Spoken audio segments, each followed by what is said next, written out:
चॅनलचे updates मिळवण्यासाठी कृपया @post मराठीला लाईक करा, शेअर करा आणि सबस्क्राइब करायला विसरू नका। नमस्कार, मी गौरव मानकर @पोस्ट मराठीमध्ये तुमच्या सर्वांचं मनापासून स्वागत करतो। शिक्षण क्षेत्रातून मोठी बातमी समोर येत आहेत आणि ती म्हणजे SIT संदर्भातील औरंगाबाद खंडपीठाने एक निर्णय दिलेला आहे। निर्णय नव्हे तर तो एक आदेशच आहे आणि तो आदेश थेट SIT ला दिलेला आहे। जी SIT शालार्थ शिक्षण जे बोगस शालार्थ ID प्रकरणी तपास करत होती, संपूर्ण राज्यामध्ये तपास करत होती, त्या SIT ला औरंगाबाद खंडपीठाने एक आदेश दिलेला आहे आणि त्या आदेशामध्ये त्यांना स्पष्ट सांगितलेलं आहे की तुम्ही फक्त काही मर्यादित क्षेत्रापुरता तपास करू नका, तर संपूर्ण राज्यातून ज्या ज्या तुमच्यापर्यंत तक्रारी येतात त्या सर्व संस्थांची तुम्ही चौकशी करा, त्याची तपासणी करा आणि गुन्हे दाखल करा।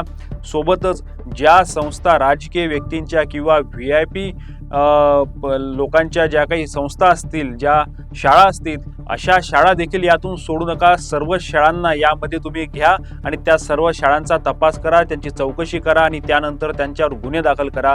अशा पद्धतीचा स्पष्ट आदेश SIT ला दिलेला आहे आणि आतापर्यंत SIT ने त्यांचा अहवाल शासनापर्यंत जरी सुपूर्द केलेला नसला तरी 2 लिफाफ्यामध्ये त्यांनी त्यांचा अहवाल न्यायालयापुढे सादर केला होता।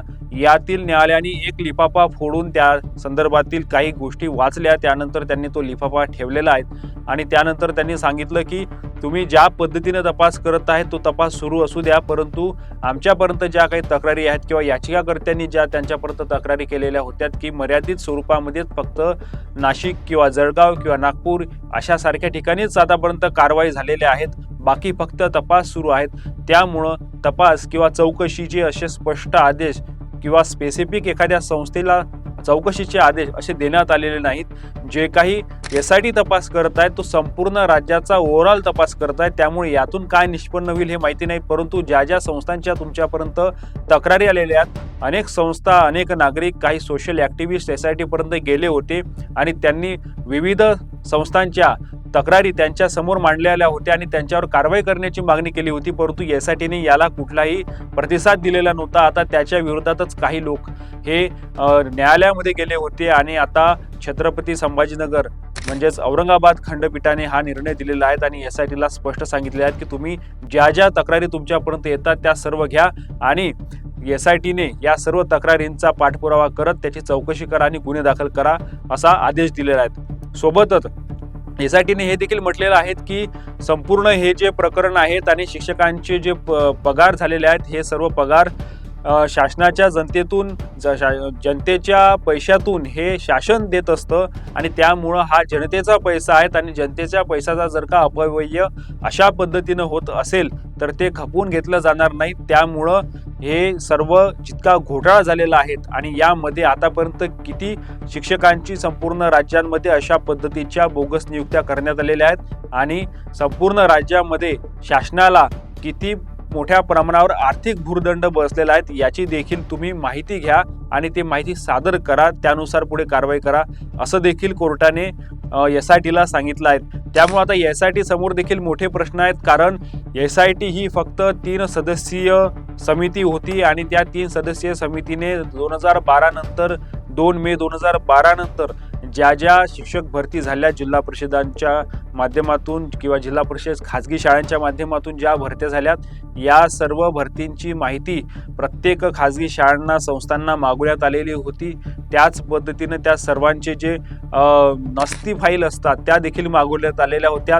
यामध्ये अनेक नस्ती फाईल्स ह्या गहाळ झालेल्या होत्या, हजारो प्रकारच्या फाईल्स गहाळ झालेल्या होत्या आणि त्या गहाळ झालेल्या फाईल्स कुठे गेल्या हा देखील आता प्रश्न आहे। त्या SITच्या अहवालामध्ये काय आहेत ते देखील अजूनही बाहेर आलेलं नाहीत आणि SIT ने सर्व माहिती जमा करून त्यांनी आता त्या पद्धतीचा अहवाल तयार केलेला आहे। तोच अहवाल त्यांनी न्यायालयामध्ये देखील सादर केलेला होता, आता तो शासनाकडे देखील सादर करणार आणि या अहवालाच्या माध्यमातून आता पुढे काय होते शासन निर्णय देणार होतं, परंतु त्याच अगोदर आता न्यायालयाने सांगितलेलं आहे की तुम्ही ज्या ज्या संस्थांच्या तक्रारी येतात त्याचा आता तुम्ही पाठपुरावा करून त्याची चौकशी करा आणि गुन्हे दाखल करा अशा पद्धतीचा आदेश दिलेला आहे। मात्र आता फक्त 3 सदस्यीय ही SIT आहेत। आता 3 सदस्यीय SIT संपूर्ण राज्याचा तपास कसा करणार, कारण SIT प्रमुख हे आता ग्रामविकास खात्याचे मुख्य सचिव झालेले आहेत। त्याच पद्धतीने आता वेगवेगळे जे त्या 2 सदस्य आहेत ते वेगवेगळ्या ठिकाणचे आहेत, काही एक शिक्षण विभाग आणि एक पोलीस खात्यातील आहेत. त्यामुळं आता हे तपास कशा पद्धतीनं पुढे नेणार, यासाठी स्वतंत्र यंत्रणा करणार का, की जे सध्या शिक्षणाधिकारी किंवा विभागीय संचालक जे आहेत त्यांच्याच माध्यमातून तपास करणार का आलेल्या तक्रारींचा, हे बघणं महत्त्वाचं आहे. आता याविषयी शासन देखील काय भूमिका घेतं हे देखील बघणं महत्त्वाचं आहे. त्यामुळे आम्ही या प्रकरणावर लक्ष ठेवून आहोत. याविषयीचे जर का पुढे आणखी काही बारकावे किंवा काही नवीन अपडेट्स आल्या तर आम्ही तुमच्यापर्यंत पोहोचू. न्यायालयाच्या या आदेशाविषयी तुम्हाला काय वाटतं कमेंट बॉक्समध्ये कमेंट करून नक्की कळवा आणि ॲट पोस्ट मराठीला लाईक करा, शेअर करा आणि सबस्क्राईब करायला विसरू नका. धन्यवाद.